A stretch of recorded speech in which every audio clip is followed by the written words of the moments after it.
যে 15 একজনকে ক্যান্ডিডেটরা কেটাইছে, ওই জন্য হাং করে অভিনন্দন আমাদের জানানো দরকার।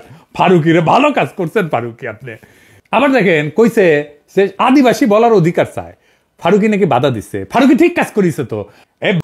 জামিল সরকার কি বলে তাদের অভিহিত করে, তুই সেটা কবি না? তুই কি সরকারের বাইরে সরকারি চাকরি নিচু কেতাইলে? সরকার যা বলতে চায় সেটা তুই কবি, তোর জন্য আলাদা আইন হবে নাকি রে বাইঞ্চত? এরে ফারুকি খেদায় ভালো কাজ করছে না কন? দেখেছেন ওর জন্য কারা কারা মায়া কান্না কাঁদিচ্ছে। এবার আসেন আজকাল আসল আলাপে আসি। আর একটা স্মরণ লাগবি পররাষ্ট্র মন্ত্রণালয়ে, ওই ওক স্মরণ লাগবে, সে নিয়ে আলাপ করি। এইভাবে বুঝছেন মেলা জায়গায় সরকারের ভেতরে ঘাটতি মেয়েরা বসে আছে স্বৈরাচারের দালাল গুলা। এগুলা খুঁজে খুঁজে বের করার চেষ্টা করেছি আমরা সরকারের গুরুত্বপূর্ণ দায়িত্বে থেকে। সরকারের ভিতর এখনো গাপটি মেরে বসে আছে অনেক স্বৈরাচারের দোসররা, স্বৈরাচারের দালালা, যারা স্বৈরাচারকে প্রতিষ্ঠিত করতে চায় এবং শেখ মুজিবকে প্রতিষ্ঠা করতে চায়। এমন কয়েকজনের নাম প্রকাশ করে আলোচনা করেছেন পিনাকি ভট্টাচার্য। পাশাপাশি একজন স্বৈরাচারের দোসর, স্বৈরাচারের একদম খাস লোক জামিল, শিল্প একাডেমির তিনি বহিষ্কার হয়েছেন, তিনি পদত্যাগ করেছেন। তো তারা ছাড়া আরো কারা আছে এই উপদেষ্টা মন্ডলের ভিতরে যারা স্বৈরাচারের দোসর, যারা স্বৈরাচারের হয়ে দালালি করে, তাদেরকে পরিচয় করে দিয়েছেন। এদেরকে কিভাবে এখান থেকে সরাতে হবে এই নিয়ে গুরুত্বপূর্ণ তথ্য দিয়েছেন। চলুন পিনাকির আলোচনা শুনবো।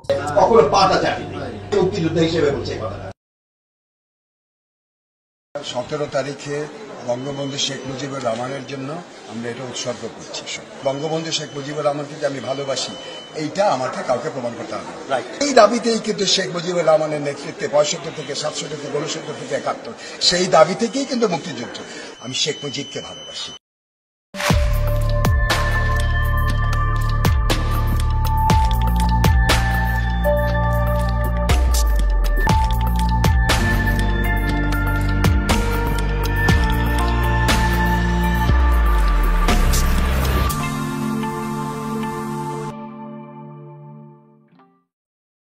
শিল্পকলার জামিল রিজাইন দিছে শিল্পকলা থেকে। ওরে আমি রিজাইন দেওয়ার জন্য 7 দিন টাইম দিছিলাম, ওই 7 মাস লাগেছে, তাও বিদায় হয়েছে। এটা ভালো কাম হয়েছে। ও এটা ইন্ডিয়ান মাল। 32 নম্বর বিপ্লবী জনতা আর মুজিবের মূর্তি ঘুরাই দিছিল, ওই কাইন্ডা কাইটা শেষ। ইন্ডিয়াত পড়াশোনা করেছে তো তাই এইরকম একটা ইন্ডিয়ান মাল রে ওই দায়িত্ব দিছিল, বুঝেছাও? এই মালটারে কে ঢুকেছিল জানেন? আসিফ নজরুল না, ও পন্দের আলোর সাজ্জাদ শরীফ। এই পন্দের আলোর সাজ্জাদ শরীফ বাংলা একাডেমির পুরস্কারের প্রস্তাবগুলো করেছিল। তারপরে কি গ্যাঞ্জাম হয়েছে আপনারা তো দেখেছেন, তাই না? জামিল অভিযোগ করেছে ফারুকির কি ওই শিল্পকলা একাডেমি ছাড়িছে। ফারুকি যদি ওরা হঠাৎ দেয় শিল্পকলা একাডেমি দেখে, তাহলে ফারুকি আইবু কেতায় একটা কলাগুলি করি। এডিটর সাহেব জামিল জয় বাংলা হয়েছে এই সুখে একটা পার্টি সং নেন, ফারুকের উপরে আমি পুরা বিলা ছিলাম, এখন আধা বিলা হইলাম। ওই কাছে ফারুকি নাকি ট্যাগেজ আছে ওর কাছে। শুনে আমার টাকা দিয়েছে শেষে 15 দিন আগে 10 দিন আগে সে আমার কাছে চেক চায়, কোন রকম চিঠি ছাড়া। শিল্পকলা একাডেমি থেকে তাকে টাকা দিতে হবে, কারণ তার খুব দরকার। সে একটা প্রজেক্ট করছে, সেই প্রজেক্টে আমি বলছি না সেখানে টাকা পয়সা কোনো কিছু উল্টাপাল্টা করছে, কিন্তু আমাকে কোনো চিঠি ছাড়া কেমন করে সে চায় টাকা আমার কাছে। আমি যখন উপদেষ্টা এবং আমি যখন বলেছি না আপনি আগে আমাকে চিঠি দেন, চিঠি ছাড়া অবশ্যই আমি টাকা দেবো না, আমি কোনো টাকা এখানে ছাড় করবো না, সে তখন আমাকে বলে যে আমি আপনাকে শ্রদ্ধা করেছি অনেক, আর করবো না। আমি বলি করেন না, আপনার লোকে নিয়োগ করেন, আমি করবো না। অনেকে আবার এটা শেয়ার দিচ্ছে যে ওই কত ভালো মানুষ, একেবারে দুর্নীতি করবার দিচ্ছে না ফারুকি। আমি এই ঘটনাটা ভাগ্যক্রমে জানি। এই যে প্যারিসে আসিছিল না বাংলাদেশের শিল্পীরা ইউনেস্কো প্রোগ্রামে, উটির যে শিল্পীরা আসিছিল, এরা যে আসিছিল, যা পারফর্ম করা হয়েছে তা শিল্পকলা একাডেমির টেকা হয়েছে। শিল্প সংস্কৃতি মন্ত্রণালয় টাকা দিচ্ছে শিল্পকলা একাডেমি। তো টাকা যাইতে সময় লাগে, তো মন্ত্রণালয় থেকে আমলাতন্ত্র আছে না একাডেমির যেতে, তো টাকা যেতে যে সময় লাগে, এর মধ্যে পেমেন্ট চাইছে যারা কাজ করিচ্ছে। তো জামিলকে কয়া হয়েছে পেটি ক্যাশ থেকে, মানে আমার হাতে কিছু খুচরা টাকা থাকে ওই যে কোনো দপ্তরে মন্ত্রণালয়ে খুচরা টাকা, ওই টাকা থেকে বেশি টাকা না করলে ওই টাকা থেকে টাকাটা দিয়ে দিতে, পরে অ্যাডজাস্ট করে নিবে ওই অ্যাকাউন্টে টাকা ঢুকলে। এটা ফোনে কইছে এক অ্যাডিশনাল সেক্রেটারি ব্যান্ড ফোনে কইছে একজন আমলা। তারপরে মনে হয় ফারুকিও ফোন টোন দিছিল, কারণ তার তো কথা শুনে নাই। তো আমরা এত কিছু জানি কারণ ঘটনাটা ঘটবে প্যারিসে, আমাদের দূতাবাস কাজ করিচ্ছে একটা বিশাল আয়োজনে। আমরা সবাই খুব আনন্দিত যে এরকম প্যারিসে একটা কাজ হবে, বাংলাদেশকে ইউনেস্কোর মঞ্চে ভালোভাবে তুলে ধরা হবে। আর এটা আটকে আছে কার কাছে? জামিলের কাছে। তা আমার কাছে খবর আসিছে যে বুঝছাও যে আজ জামিল আটকে দিছে ইউনেস্কোর টিমের টাকা। আমি কলে ওর সব হিসাব রাখি। আচ্ছা জামিল মিয়া, টাকাটা তো তুমি দিছিলা শেষমেশ, তাই না? তো নাটক করলা কেন? হ্যাঁ, যেন সবার সামনে ফারুকের উপরে পাবলে বিলা আছে তাই এটা তুমি চান্স নিলা। হ্যাঁ, তুমি তো জানোয়ারের মতো গেল সহকর্মী, নারী সহকর্মীদের ইঙ্গিতপূর্ণ কথা বলো, এগুলো আমরা খেয়াল করেছি, রেকর্ড আছে, প্রচুর কমপ্লেন আছে তোমার নামে। নদিয়ার ভাষায় কথা কও, এরকম পুতু পুতু কলকাতার ভাষায় কথা কও জন্য ভুলে যান না, ওইটা জাউরার জাউরা। আজকে সিল দিলাম না শালা বুড়া খাটাস, একেবারে মুখে তালা দিয়া বসে থাকবো, নখ করে বসে থাকবো। নাটক কম করো প্রিয়। ফারুকি আধা খুশি করেছে, এখন হাঙ্কারে পুরা খুশি করে দিক। একটা জুলাই বিপ্লবের পক্ষের লোকরে শিল্পকলা একাডেমির দায়িত্ব দিয়া ফারুক যে 15 একজনকে ক্যান্ডিডেটরা কেটাইছে, ওই জন্য হাঙ্কারে অভিনন্দন আমাদের জানানো দরকার। ফারুকিরে ভালো কাজ করছেন ফারুকি আপনি। আবার দেখেন কইছে সে আদিবাসী বলার অধিকার চায়, ফারুকি নাকি বাধা দিচ্ছে। ফারুকি ঠিক কাজ করিছে তো। এ জামিল সরকার কি বলে তাদের অভিহিত করে, তুই সেটা কবি না? তুই কি সরকারের বাইরে সরকারি চাকরি নিছু কে? তাইলে সরকার যা বলতে চায় সেটা তুই কবি, তোর জন্য আলাদা আইন হবে নাকি রে ব্যাংচত? এরে ফারুকি খেদায় ভালো কাজ করছে না কন? দেখেছেন ওর জন্য কারা কারা মায়া কান্না কাঁদিচ্ছে। এবার আসেন আজকাল আসল আলাপে আসি। আর একটা স্মরণ লাগবি পররাষ্ট্র মন্ত্রণালয়ে, ওই ওক স্মরণ লাগবে, সে নিয়ে আলাপ করি। এইভাবে বুঝছেন মেলা জায়গায় সরকারের ভেতরে ঘাটতি মেয়েরা বসে আছে স্বৈরাচারের দালালগুলা, এগুলা খুঁজে খুঁজে বের করার চেষ্টা করেছি আমরা। সরকারের গুরুত্বপূর্ণ দায়িত্বে থেকে সরকারের সাথে দেশের স্বার্থের সাথে বেইমানি করিচ্ছে যেগুলা, সেইগুলারে ধৈরা ধৈরা পাঁচাত লাথি দিয়ে খেদাইতে হবে। এইভাবে জামিলের মতো ওই যে ওয়াকার হারকুলিস হতে চাইছিল না, দিছি বাড়ি একটা বুঝাই দিছি জনতার মায়ের কারে বলে, এটা বাংলাদেশের বাইরে। জামিল রেও দিছি আডা। আজকে আর একটা বেইমানের সাথে পরিচয় করাই দিই। বেইমানের নাম হচ্ছে জসিমউদ্দিন, বাংলাদেশের 27তম পররাষ্ট্র সচিব এবং বাংলাদেশের ইতিহাসে সবচেয়ে ব্যর্থ মাথা ব্যথা পররাষ্ট্র সচিব। চলেন দেখি এই জসিমউদ্দিন কে, কেন সে বেইমান এবং তার ব্যর্থতা কি। আঙ্কেল জসিম সাহেব একজন নায়ক, কলে নায়কের নাগাল চেহারা। ওই যে কথা আছে না, মাকাল ফল বাইরে যাই দেখা ভিতরে গুয়ের মতো। মাথা ভরা চুল আর চুলের মধ্যে জেল লাগায়, ওই মাথার কলে কোনো ব্যবহার করে না। তবে মাথার মধ্যে বড় কাজের অনেক গল্প শুনেছি এই ব্যাপারে, সেগুলো রেখে দিলাম, লাগলে অন্য কোনো দিন এই বিষয়ে বলবো। আজকে মূল আলোচনাতে থাকি, সিরিয়াস আলাপ তো। তো জসিমউদ্দিন একজন আদর্শ বহুরূপী, সব দলের সময় তার আস্থাভাজন হয়েছে, সরকারের চামচামিয়া দালালি করেছে এবং শুধু নিজের স্বার্থের জন্য কাজ করে গেছে। পেশাদার কূটনীতিকের কোনো ছাপ নাই তার অতীত কর্মে। চিন্তা করেন না, প্রমাণ ছাড়া কথা বলবো না। জসিমউদ্দিন চাকরিতে যোগ দেন 25 এপ্রিল 1994 সালে বিসিএস 13তম ব্যাচের সাথে। হাঙ্কেরে 2 ব্যাচ জুনিয়র আর কি বিসিএস এ, মানে হাঙ্কেরে তো 11তম ব্যাচ, বুঝছাও তো। চাকরি জীবন কিন্তু বেশ চমৎকার ওর। 96-2001 সালে শেখ হাসিনার প্রথম আমলে কাজ করছে রাষ্ট্রীয় প্রোটোকল বিভাগে। হাসিনার সাথে প্রথম যোগাযোগ, প্রোটোকলের অফিসার গুলো কিন্তু হাসিনার আশেপাশে থাকে। আর প্রথম পুরস্কার হিসেবে প্রথম মিশনের পদায়ন হয় 2000 সালে ভারতের নয়াদিল্লিতে, আসল জায়গায়। উটি ওই 3 বছর আসছিল। 2003 সালে বিএনপির আমলে যায় জাপানের টোকিওত এবং সেখানেও 3 বছর থাকে। এরপরে দেশে এসে আবার দক্ষিণ এশিয়া অনুবিভাগের পরিচালক হিসেবে দায়িত্ব নেয়। মূল কাজটা কি? মজার বিষয়, ভারতের সাথে সম্পর্ক বজায় রাখা, বুঝছাও, আসল মাল। এরপর 111 সরকার 2008 সালে পাঠায় ওয়াশিংটন ডিসিতে, ওইখানে 5 বছর ছিল। ইউজুয়ালি 3 বছর থাকে, এরা 5 বছর ছিল। এবং 2012 সালে আওয়ামী লীগ তাকে পাঠায় পাকিস্তানের ইসলামাবাদে। জীবনে এই প্রথম অপেক্ষাকৃত দুর্বল দেশে উর পদায়ন হয়, কিন্তু বেশি দিন থাকা লাগেনি, 1 বছরের মাথায় ইসলামাবাদ ছেড়ে 2013 সালে ঢাকায় এসে আবার যোগ দেয় দক্ষিণ এশিয়া বিভাগে মহাপরিচালক হিসেবে। তারপর পূর্ব এশিয়া এবং প্রশান্ত মহাসাগরীয় অঞ্চলের মহাপরিচালক হয়, যার মূল কাজ হলো চীন, জাপান, কোরিয়া আর অস্ট্রেলিয়ার মতো বড় বড় দেশের সাথে স্ট্র্যাটেজিক সম্পর্ক বজায় রাখা। 2015 সালে গ্রিসে হয় রাষ্ট্রদূত। সেখানে গিয়া হাসিনার তেল মেয়া আপনি হয়ে যান পররাষ্ট্র মন্ত্রণালয়ের প্রথম জনপ্রশাসন পদকপ্রাপ্ত অফিসার। সব লিখলেন আপনার সিভিতে, কিন্তু এটা লেখেন নাই। কি জসিম সাহেব নিজের খুব চালাক ভাবেন, কাজ কইরা পুরস্কার পাইলে তো প্রকাশ করতে কোনো দোষ থাকার কথা না, কিন্তু আপনি যে তেল মেরে পদক নিছেন সে ব্যাপারে আমরা পরিষ্কার। এখনো শেষ হয় নাই। এরপর 2020 সালে আপনি যান কাতারের রাষ্ট্রদূত হিসেবে। সেখানে গিয়ে আপনি চেষ্টা করেন কিভাবে কাতারের তেল কোম্পানির সাথে আওয়ামী ব্যবসায়ীদের সম্পর্ক স্থাপন করা যায়। আমাদের কাছে প্রমাণ আছে। এর পুরস্কার ওই পাইছে 2023 সালে চীনের রাষ্ট্রদূত হিসেবে নিয়োগ দেওয়া হয়। তারপর আপনি আপনার জীবনের ঢাকায় থাকাকালীন 2 বার ভারতের দায়িত্বে ছিলেন। প্রথম পদায়ন ছিল ভারতে, কোত ভারতে, আর পাকিস্তানে যখন আপনার পদায়ন হয় তখন আপনি ছিলেন মাত্র 1 বছর। কেন জসিম সাহেব, ভারত কি আপনারে মানা করে দিছিল? কিন্তু আপনি কিন্তু হাসিনার শেষ সফরের রাষ্ট্রদূত। মানে হাসিনা জয় বাংলা হওয়ার আগে সফর ছিল চীনে, তখন আপনি ছিলেন রাষ্ট্রদূত। তখন আপনার ডেপুটি ছিল পররাষ্ট্র মন্ত্রণালয়ের আওয়ামী লীগের হাতে সবচেয়ে নিপীড়িত একজন অফিসার মোজাম্মেল হক। মোজাম্মেলকে জানেন? ও বুয়েট ছিল, বুয়েটের পোলা, ছাত্র দলের সভাপতি ছিল, খুব ব্রিলিয়ান্ট পোলা গলা, আমি খবর নিচ্ছি, স্বৈরাচার বিরোধী অফিসার। তো কেন ওই সময় তার সফরের সময় নিজ খরচে পকেটের থেকে নাকি পয়সা দিছিলেন, সপরিবারে বাংলাদেশে পাঠিয়ে দিয়েছিলেন হাসিনারে তেল মারার জন্য। নিজের অফিসারকে আপনি শান্তিতে বাসে থাকতে দেন নাই। এখন তো বলবেন যে আপনাকে হাসিনার লোক প্রেশার দিছে, তাই না?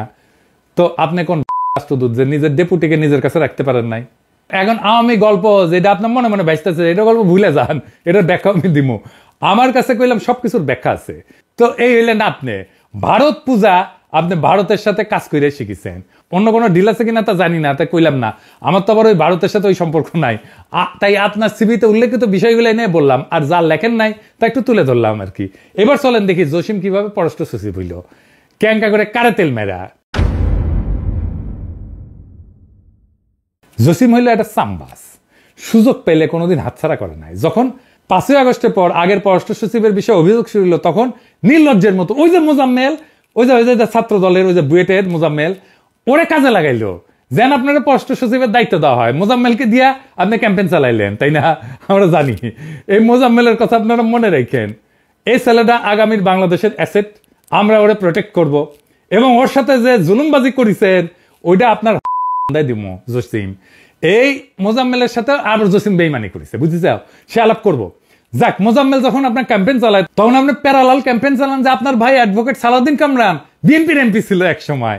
সবচেয়ে শোনায় সোহাগা হয় যখন পররাষ্ট্র উপদেষ্টা হয় তৌহিদ সাহেব। ফাইনালি তিনি আপনাকে পররাষ্ট্র সচিব হিসেবে রিকমেন্ড করেন এবং আপনার উদ্দেশ্য হাসিল হয়। কংগ্রেচুলেশনস।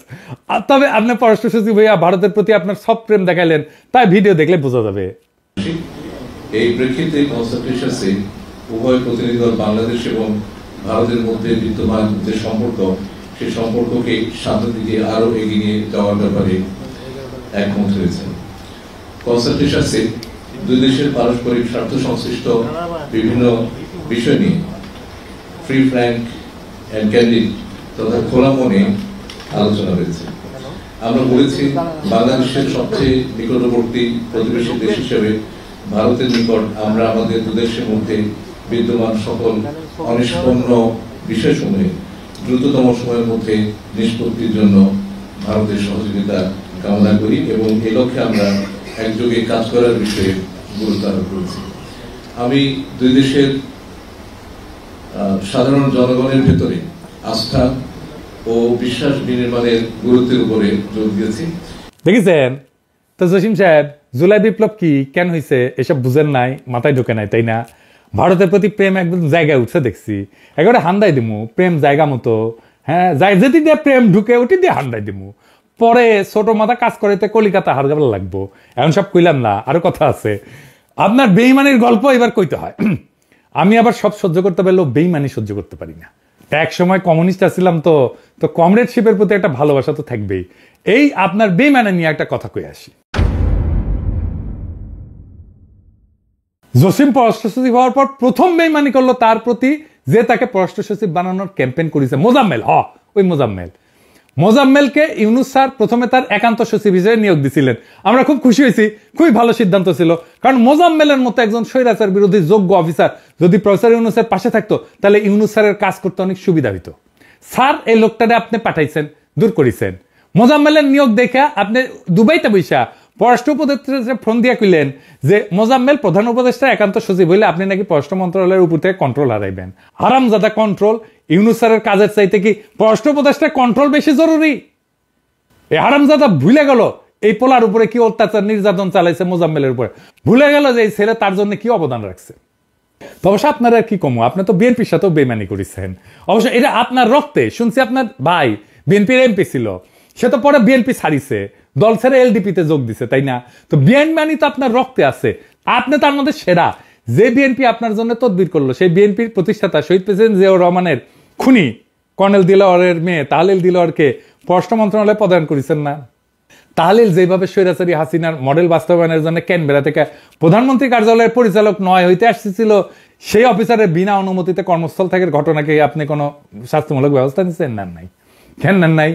আপনার তো চরিত্র শুনেছি একটু ঢিলিয়া, তো আপনার তো এই সমস্ত জিনিসপত্র নিয়ে না পররাষ্ট্র মন্ত্রণালয়ে প্রচুর ইমেল টিমেল ঘুরতেছে, অফিসার থেকে শুরু করিয়া অফিসারের বউ কেউ তো বাদ যায় নাই, এই কামিয়ার না ঢুকি। যাই হোক, আপনার সদ্য সাবেক মহাপরিচালক প্রশাসন নাজমুল, ওনার স্ত্রী রাশেদা রওনক খানের সাথে আপনার অনেক কাহিনী টেনে আছে। তো এই মহিলা হাসিনার লেসপেন্সারি কইরা জাহাঙ্গীরনগর থেকে পাশ করে ঢাকা বিশ্ববিদ্যালয়ে শিক্ষক হয়েছে 2014 সালে। পুরা 16 বছর হাসিনার মধু খাইছে। জুলাই বিপ্লবের বিপক্ষে টকশো করেছে এই রাশেদা রওনক। এই যে মাত্র কয়েকদিন আগে টকশোতে কি কয় দেখেন, শুনেন। রাজপথে রাজনীতি করা এক বিষয়, আন্দোলন করা এক বিষয়, স্লোগান দেওয়া এক বিষয়, মফ করা এক বিষয়, আর সরকার গঠন করা, সরকার পরিচালনা করা, দেশ পরিচালনা করা সেটা একদমই ভিন্ন বিষয়। দেশ পরিচালনার জায়গায় আপনার যেটা লাগবে অভিজ্ঞতা লাগবে, আপনার ম্যাচিউরিটি লাগবে, আপনার সেন্স অফ ডিসেন্সি লাগবে, আপনার স্ট্রাকচারকে বুঝতে হবে, যেন আপনি যদি স্ট্রাকচারের বাইরেও যেতে চান স্ট্রাকচারকে বুঝে দেন বাইরে যেতে পারেন। অর্থাৎ অনেকগুলো প্রি কন্ডিশন আছে যেগুলো কিন্তু অন্য কিছুতে লাগে না। এখন একটা মফ করতে হলে যে কেউ এই হই হই করে ফেলতে পারে, এটার জন্য আপনার কোনো আগের এক্সপিরিয়েন্স লাগবে না, কোনো রকম সেন্স অফ ম্যাচুরিটির ব্যাপার নাই, সেন্স অফ প্রপোর্শনের ব্যাপার নাই, হ্যাঁ, সেন্স অফ আপনার কি বলে যে শিক্ষাগত যোগ্যতা সেই পরিমাণে দরকার নাই।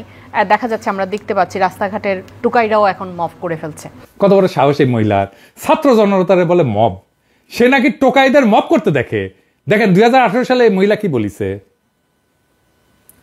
ঢাকা বিশ্ববিদ্যালয়ের উপাচার্য নিয়াজ স্যারের দৃষ্টি আকর্ষণ করিচ্ছি আর ছাত্রদের দৃষ্টি আকর্ষণ করিচ্ছি, হাসিনার এই লেসপেন্সার যেন ঢাকা বিশ্ববিদ্যালয়ে না থাকে। ছাত্ররা, এই ফ্যাসিস্ট শিক্ষকের ক্লাস বর্জন করো, তোমরা দেখো ওর ক্লাসে যাবে না, এরপরে যদি আসে তাহলে দৌড়ানি দেবা। আরো আছে নাজমুলের ভাই, এই যে ডিবি আছে না, ওই যে হাউন আঙ্কেল, ওর ব্যাচমেট পুলিশ কর্মকর্তা জিয়াউল হক বিএনপি আমলে চাকরিচ্যুত হইয়া 2008 সালে আওয়ামী লীগ ক্ষমতায় আসলে চাকরি ফিরে পায়। এখন অবশ্য পলাতক। তো সেই লোকের ভাই আর সেই মহিলার জামাই হিসেবে আপনার তো এমনিতেই চাকরি থাকার কথা না, আপনিও কম জান না নাজমুল সাহেব। ম্যানচেস্টারে সহকারী হাই কমিশনার থাকার সময় অর্থ কেলেঙ্কারি আর জেদ্দায় নারী কেলেঙ্কারি করছেন, এই আপনার কূটনীতিক অর্জন। আমরা এই পদায়নের সমালোচনা করে আপনি তারা বদলায় বসাইলেন পূর্ব এশিয়া অনুবিভাগের মহাপরিচালক হিসেবে। নাজমুল তো কোনোদিন কূটনৈতিক কাজ করে নাই, সারা জীবন প্রশাসনের কাজ করেছে আর আওয়ামী লীগের সেবা দাস করেছে। সেই লোকটা দিচ্ছেন চীন, জাপান, কোরিয়া, অস্ট্রেলিয়া এগুলো সামলাইতে, ও তো ঠিক মতো 2 লাইন কথাও কইতে পারে না। আমরা কিন্তু সব অফিসারের সব বিষয় জানি, আমার ক্ষুদ্র ভ্রাতা ভগিনীরা আমরা সবকিছু জানায়, ওরা আমার মাস্টার্স পিএইচডি করা, ওদের কথার মূল্য আছে। তো জসিম সাহেব, শুনলাম এই অশিক্ষিত নারী আদান প্রদানকারীকে নাকি আপনি রাষ্ট্রদূত বানানোর চেষ্টা আছেন। হ্যাঁ, আমরা কিন্তু সব জানি, আপনারা ছাইড়া দিছিলাম, কিন্তু আপনি দেখি সে জাউরাই আছেন। জাউরামি কাদের সাথে করেন? আমরা কিন্তু জাউরা নিধন কর্মসূচিতে এক্সপার্ট, নিজের পাছায় নাই সাপ, খালি রাধাকৃষ্ণের নাম। হারকুলিস সাজবার আসিছেন, হারকুলিস হান্দাই দিব একেবারে পিছন দিয়া। আপনার আর এক বেইমানি হইল পোস্টিং পলিসি, যা দিয়ে আপনি সব অফিসারের সাথে প্রতারণা করেছেন। আপনার পোস্টিং এর কথা আগেই কইছি। এটা সাহেব, আবার আপনি একটু দেখেন, আপনি আপনার জীবনে চাকরি করেছেন নয়াদিল্লিতে 3 বছর, টোকিও 3 বছর, ওয়াশিংটন 5 বছর, ইসলামাবাদে 1 বছর। আপনার প্রিয় হাসিনার রেখা যাওয়া পোস্টিং পলিসিতে নয়াদিল্লি, টোকিও আর ওয়াশিংটন হইল ক গ্রেডের দূতাবাস, আর ইসলামাবাদ খ গ্রেডের দূতাবাস। আপনি নিজে ক গ্রেডের মিশন ছাড়া পোস্টিং করেন নাই, তাই না? আর নিজে পররাষ্ট্র সচিব হয়ে হাসিনা রেখে যাওয়া পররাষ্ট্র ক্যাডার ধ্বংসের মডেল পোস্টিং পলিসি নিয়ে কত প্রেম, এখন এটার উপরে প্রেম উতলাই পড়ছে, নিজের বেলায় তো করেন না। এটা এই পলিসিতে কি আছে? এই পলিসি মোতাবেক একজন যদি ক গ্রেডের মিশনে কাজ করে না, তাহলে তাকে খ গ্রেডের মিশনে কাজ করতে হবে একই সময়। যতদিন ক গ্রেডের মিশনে কাজ করেছে ততদিন খ গ্রেডের মিশনে কাজ করিতে হইবে। তার মানে আপনি যদি দিল্লিতে 3 বছর থাকেন, 3 বছর ইসলামাবাদে থাকতে হবে, বা ইসলামাবাদের মতো খ গ্রেডের পোস্টিং এ থাকতে হবে। তো ডিপ্লোমেসি কি সাম্যবাদ দিয়ে চলে? আপনার সব অফিসার কি সমান যোগ্যতার? সবাইকে দিয়ে সব কাজ হয় না জসিম সাহেব। এই পোস্টিং পলিসি করা হয়েছে পররাষ্ট্র মন্ত্রণালয়কে অকার্যকর করার জন্য। এটা ভারতের ব্রেন চাইল্ড, যা হাসিনার আমলে গৃহীত পলিসি। যখন আমাদের ভালো জায়গায় ভালো কাজ করার অফিসার দরকার, তখন আপনি হাসিনার পলিসির দোহাই দিয়ে পররাষ্ট্র মন্ত্রণালয়কে নষ্ট করার জন্য উঠে পড়ে লাগছেন। নিজের বেলায় 16 আনা, আর অন্য অফিসারদের বেলায় গরুর সোনা, তাই না? গরুর সোনা যদি এত ভালো লাগে না, আপনার বাসা কোনটি? বাসার সামনে গরু ফেলামো আর জিয়াফত দিব, আর গরুর সোনা বোতলে ভইরা পাঠাই দিতে বলবো। কে মোদি পাঠায় না? হ্যাঁ, মোদি পাঠায় না, গোমূত্র পাঠায় না? এটা চেখে দেখতেন কেমন লাগে। তো এতক্ষণ তো জসিমের ইতিহাস, ভূগোল, অপকর্ম মেলা কিছু জানাইলাম, তাই না? কূটনীতিক হিসেবে কেঙ্কা এটা একটু আলোচনা করি, তাহলে আবার জসিম কবে যে আমি তো ভালো কূটনীতিক। জসিম সাহেব, এই কূটনীতিক হিসেবে আপনার একটু সুনাম করার মতো কিছু পাইলাম না, অনেক চেষ্টা করেছি। আপনি গৃহে থাকা অবস্থায় পাইছেন জনপ্রশাসন পদক, লেসপেন্সারি করেছেন হাসিনার দালালদের। ওই দালালদের অনেকেই দেশবলরায় এখন ফ্রান্সে আছে, এখন তাদের সাথে আমার আলাপ হয়েছে। কাতারেও আপনার একই অবস্থা। আপনি জীবনে কোনোদিন বহুপাক্ষিক কূটনীতি করেন নাই, মানে জাতিসংঘ, ইউরোপিয়ান ইউনিয়ন, এইগুলা আপনার যোগ্যতায় কুলায় নাই। এখন আপনি আপনার অযোগ্যতাকে ঢাকতে যা করে বেড়াইতেছেন তা জাতিকে জানানোটা ফরজ। আপনার কোনো প্রতিবাদ থাকলে দয়া করে সংবাদ সম্মেলন করে জানাবেন, আমি তারপরে আর একটা ভিডিও করবো, করে জানাইন তো। আপনি এখন করবেন আমার কি সমস্যা, আপনার একটা ক্লাস নিই, তারপরে বুঝবেন কি সমস্যা। জসিম সাহেব, একটা ক্লাস নিই, চুপ করে নক করে বসেন। পররাষ্ট্র মন্ত্রণালয়ের কাজ কি জসিম সাহেব? সজাগতার প্রথম কাজ হলো সরকারের পক্ষে ন্যারেটিভ তৈরি করা, তাই তো? আপনি বিগত 6 মাসে সরকারের পক্ষে কি ন্যারেটিভ তৈরি করেছেন যেটা আপনার পররাষ্ট্র মন্ত্রণালয়ের সাফল্য হিসেবে বিবেচনা করা যায়? কিছু করেছেন? কিছু করেন নাই। পতিত হাসিনার অপশাসন কেন আপনাদের ন্যারেটিভে নাই? জুলাই বিপ্লবের আন্তর্জাতিক স্বীকৃতি নিয়ে আপনার মন্ত্রণালয়ের কাজ কি ছিল এতদিনে? সরকারের কোন ভীষণ আপনারা প্রচার করেছেন? আপনাদের পররাষ্ট্রনীতি কি পথে পরিচালিত হবে তার কোনো সুস্পষ্ট ন্যারেটিভ আছে আপনাদের মাঝে? নাই। হ্যাঁ, এইটা আপনার কূটনীতিক হিসাবে আপনার সমস্যা, বুঝছাও? সেফ খেলেন না, মানে এই সরকার তো আর মাত্র 10 মাস আছে, তারপর তো বিএনপি, মানে অনেক লাড্ডু, তাই না? মনে রাখেন হাসিনার গদি নাড়াইতে আমার 7 লাগিয়েছে 36 দিন, আপনারা সরাইতে 36 ঘন্টা লাগবে না। আপনার তো ন্যারেটিভ বানানোর কোনো অভিজ্ঞতা নাই, আপনারা দোষ দিয়া কি লাভ? আপনারা যে বানাইছে পররাষ্ট্র উপদেষ্টা তৌহিদ সাহেব, দোষ তো তার। পররাষ্ট্র মন্ত্রণালয়ের আর একটা গুরুত্বপূর্ণ কাজ হলো নতুন সরকারের লেজিটিমেসি তৈরি করা। কি লেজিটিমেসি করেছেন আপনারা? কেন আজকে ভারতের সেনা প্রধান বলে যে নির্বাচিত সরকারের সাথে কথা বলবো, কারণ এই সরকার লেজিটিমেট না, এই বয়ান নিয়ে আসছে ইন্ডিয়া। তো কি করেছেন আপনারা এই সরকারের লেজিটিমেসি তৈরি করার জন্য? কয়জন রাষ্ট্রপ্রধানের সফরের জন্য আপনারা অ্যাডভোকেসি করেছেন? ইউনূস স্যারকে কয়জন রাষ্ট্রপ্রধানের সাথে বৈঠক করার আয়োজন করেছেন? ঢাকায় কেন আপনি এতদিনে একটা আন্তর্জাতিক সম্মেলন আয়োজন করতে পারলেন না? কি ভাবিছিলেন আমরা ডিপ্লোমেসি বুঝি না, এই কাজের প্যারামিটার জানি না? আমরাকে পড়াশোনা করে পরে কথা বলি। আপনার মতো চুলে জেল আর মুখে তেল নিয়ে কাজ করতে বসি নাই। পররাষ্ট্র মন্ত্রণালয় ফাংশনাল কাজে 2টা ভাগ আছে, আসেন এটা কি একটু বুঝে দেখি। একটা ভাগ হচ্ছে দ্বিপাক্ষিক, অর্থাৎ 2 দেশের মধ্যে সম্পর্ক, আর বহুপাক্ষিক যেটা হচ্ছে আন্তর্জাতিক সংস্থার সম্পর্ক, যা দিয়ে আমাদের অনেক দেশের সাথে নেগোসিয়েট করে আমাদের স্বার্থ রক্ষা করি। আমাদের মতো ছোট দেশের জন্য বহুপাক্ষিক কূটনীতির দায়িত্ব, গুরুত্ব দ্বিপাক্ষিকের চাইতে বেশি। একটা উদাহরণ দিয়ে বলি, ধরেন আমেরিকার সাথে দ্বিপাক্ষিক নেগোসিয়েশনে আমরা পিছিয়ে থাকবো, কারণ তারা আমাদের চাইতে অনেক শক্তিশালী। আবার ধরেন আলজেরিয়ার সাথে আমরা আপার হ্যান্ড নিতে পারবো, কিন্তু বহুপাক্ষিক কূটনীতিতে সব রাষ্ট্রই সমান। এইখানে যোগ্য ডিপ্লোম্যাট পদায়ন করলে তারা সম্মান আদায় করে নিতে পারে এবং দেশের পক্ষে নেগোসিয়েশন করতে পারে। তাই ওই সমস্ত দায়িত্বে আমাদের ভালো এবং এই ধরনের কাজে অভিজ্ঞ ডিপ্লোম্যাট দিতে হবে, যেন আমরা আমাদের সাফল্য নিশ্চিত করতে পারি। এটাই করলে আমাদের পররাষ্ট্র মন্ত্রণালয়ের নিয়মিত প্র্যাকটিস ছিল। কিন্তু জসিম সাহেব তো নতুন হারকিউলিস হয়েছে, তিনি 53 বছরের প্রথা থেকে বাইরে হইয়া অনভিজ্ঞ, আর হাসিনা লেসপেন্সারদের পোস্টিং পলিসির দোহাই দিয়া সব বহুপাক্ষিক স্টেশনে পদায়ন করিচ্ছে। কয়টা উদাহরণ দিই। সম্প্রতি ভিয়েনায়, যেখানে অ্যাটমিক এনার্জি কমিশন আছে, ইউএনওডিসি আছে, এর মতো প্রতিষ্ঠান আছে, সেখানে পদায়ন করলেন তৌফিক হাসানরে, যার কোনো বহুপাক্ষিক কূটনীতির অভিজ্ঞতাই নেই। এই তৌফিক হাসানের স্ত্রী ফারহানা আকাদের, যার বড় ভাই এজেডএম শফিউদ্দিন শামীম আওয়ামী লীগ থেকে কুমিল্লা 8 আসনে বিনা ভোটের এমপি নির্বাচিত হয়েছিলেন। তৌফিক আবার কলকাতাতে উপ হাইকমিশনার পদে নিয়োজিত ছিল, তখন তার স্ত্রী কলকাতার শাড়ির ব্র্যান্ডের মডেল ছিল। খুব ভালো কথা, একেবারে সাপের ঘরের সাপড়ে দিচ্ছেন ভিয়েনার। এই হইল আপনার বিপ্লবের চেতনা। আলগা মোমেনের পরিচালক এমদাদকে 6 মাসেও আপনি নিউ ইয়র্ক থেকে সরান নাই।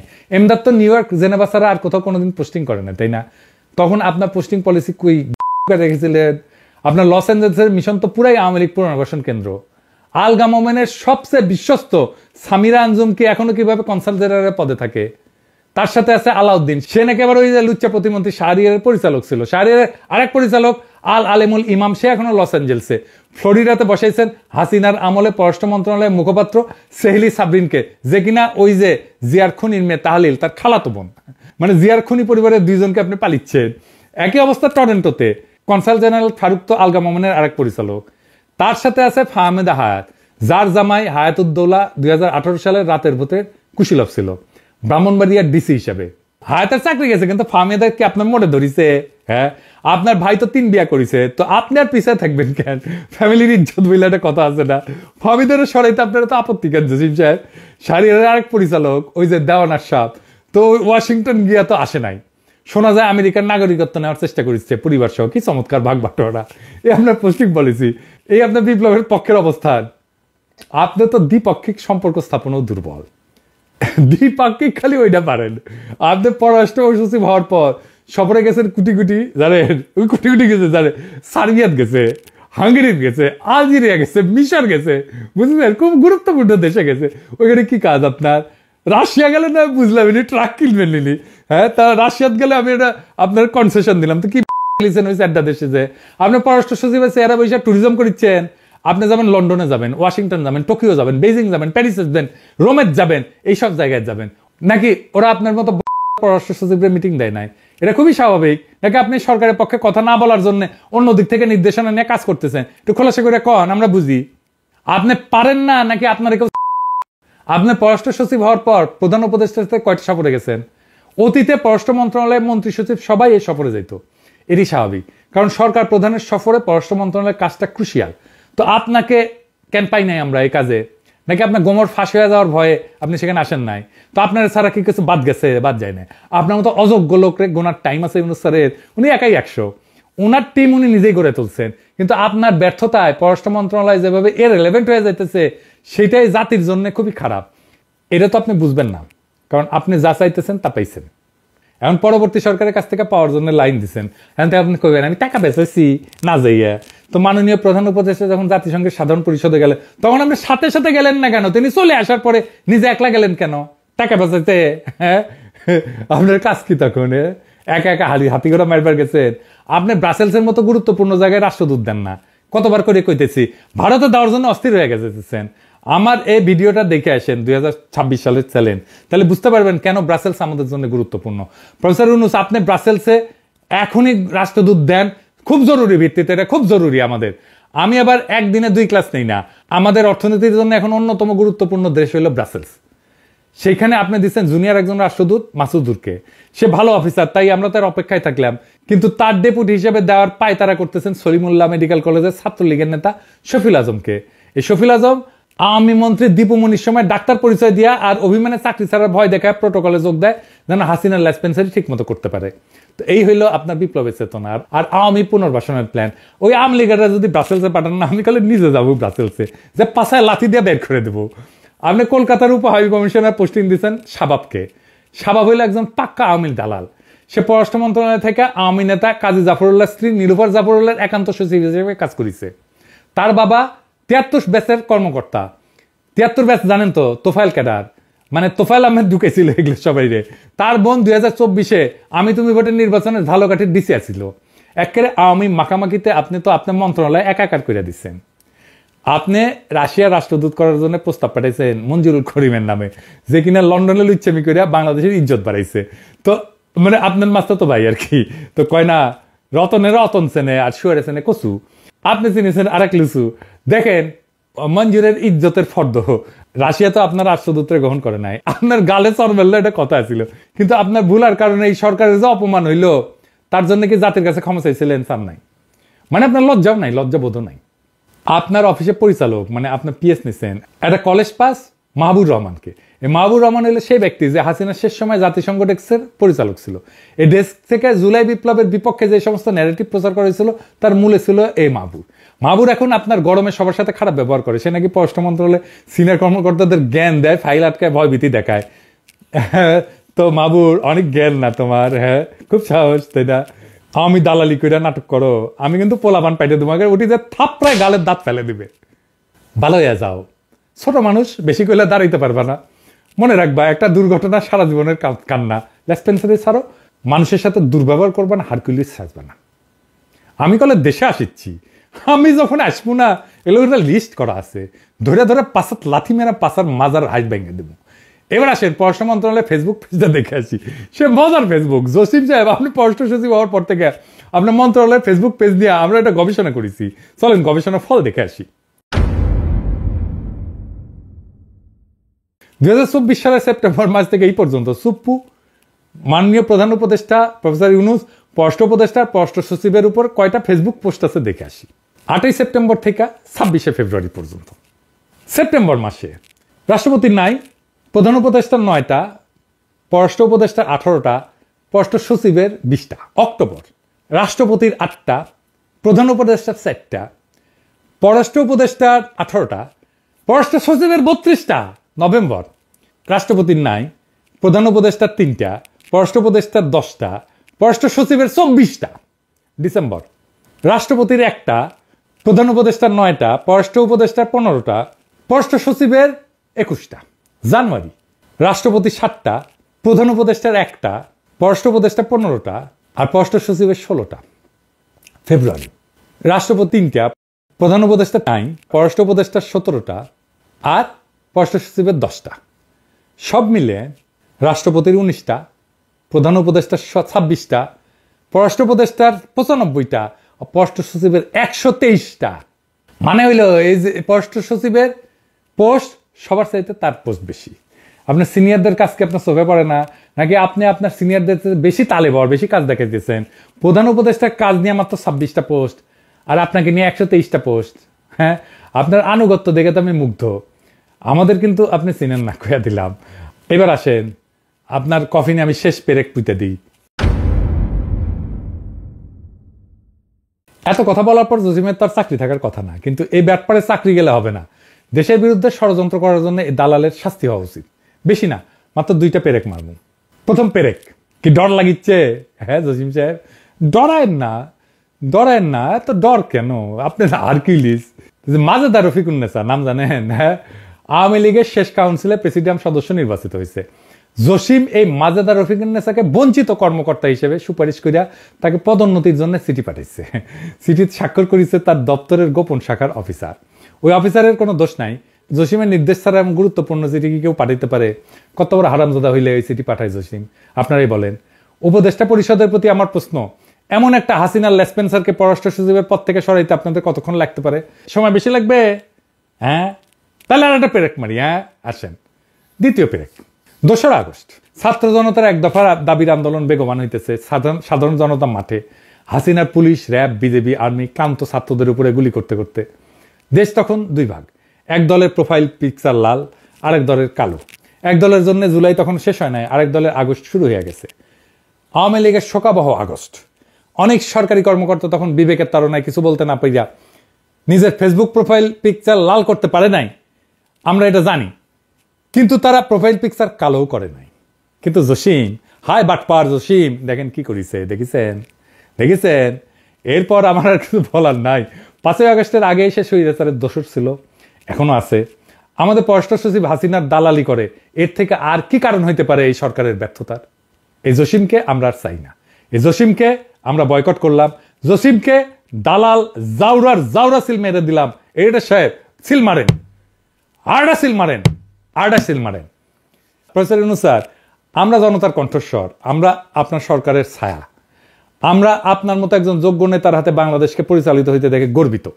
আপনার হাতকে যারা দুর্বল করতে চাইবে তাদের বিরুদ্ধে আমাদের দৃঢ় অবস্থান ছিল, আছে এবং থাকবে। আপনার পররাষ্ট্র সচিব কার মাধ্যমে আসছে, কি করছে, তা আমাদের দেখার বিষয় না। আমরা দেখতে আসছি তখনই যখন আমরা তার ব্যাপারে দেশ বিদেশ থেকে শুধু অভিযোগ শুনতেছি। আমি আপনাকে অনুরোধ করব, আপনার পররাষ্ট্র সচিব যদি জসিম হয়, তাহলে এই সরকারের ক্ষতি করার জন্য আর বিদেশে আপনার ভাবমূর্তি নষ্ট করার জন্য আর কাউকে লাগবে না। সেই আপনার পররাষ্ট্র মন্ত্রণালয়কে আওয়ামী পুনর্বাসন কেন্দ্র বানাইতেছে। আমরা জসিমকে চাই না, বিপ্লবী ছাত্র জনতা জসিমকে চায় না। আমরা আপনাকে বিব্রত করতে চাই না, রাজপথে কোনো আন্দোলন করে সরকারের উপরে চাপ বাড়াইতে চাই না। জসিমকে সরানোর অনুরোধ করলাম স্যার। জসিমকে আমরা পররাষ্ট্র মন্ত্রণালয় আর দেখতে চাই না। জসিমের বিষয়ে খোঁজ খবর নেন, ওরে আইনের কাছে সোপর্দ করেন, ওর কাজের মোটিভ অনুসন্ধান করেন। আমরা আপনার আর আপনার নেতৃত্বে উপদেষ্টা পরিষদের সাথে আছি। আমরা জনগণকে সাথে নিয়ে জসিমের মতো গুপ্ত দালাল খুঁজে বের করব, অনুসন্ধান চালায় যাব। জনতার বিজয় হবেই। যদি জসিম না যায় স্যার, তাইলে কলে স্যার আমি কলে কোনো একটা মুহূর্তে লোকজন নিয়ে পররাষ্ট্র মন্ত্রণালয়ে ঢুকে যাব, ওরে ঘাট ধইরা বের করে দেব। আর জসিম, তোমার একটা পুরানো কথা কই, বাঘে ছিলে 18 ঘা, পুলিশ ছিলে 36 ঘা, আর পিনাকি ছিলে জয় বাংলা। দর্শক, পিনাকির আলোচনা শুনেছেন, শুনে বুঝতে পেরেছেন যে কারা আসলে স্বৈরাচার দোসররা। তিনি বিশেষ করে পররাষ্ট্র উপদেষ্টার কথা বলেছেন। তো পররাষ্ট্র উপদেষ্টা সহ আরো যারা আছে, যারা আওয়ামী লীগকে প্রতিষ্ঠিত করতে চায়, এখনো যারা মনে করে যে হাসিনা ফিরে আসবে, সেনাবাহিনী হোক বা বিভিন্ন প্রশাসনের লোক হোক, তাদেরকে অবশ্যই সরাতে হবে, তাদেরকে অবশ্যই সেখান থেকে বের করতে হবে। আর না হয় সরকারের জন্য মহা এক বিপদ, যেটা পিনাকি বলেছেন, সরকারের জন্য মহা বিপদ অপেক্ষা করছে। সেই বিপদ থেকে বাঁচতে হলে অবশ্যই সরকারের এগুলো অপসারণ করতে হবে। তো প্রিয় দর্শক, পিনাকির আলোচনা শুনে আপনার ব্যক্তিগত মতামতকে কমেন্ট বক্সে কমেন্ট করবেন।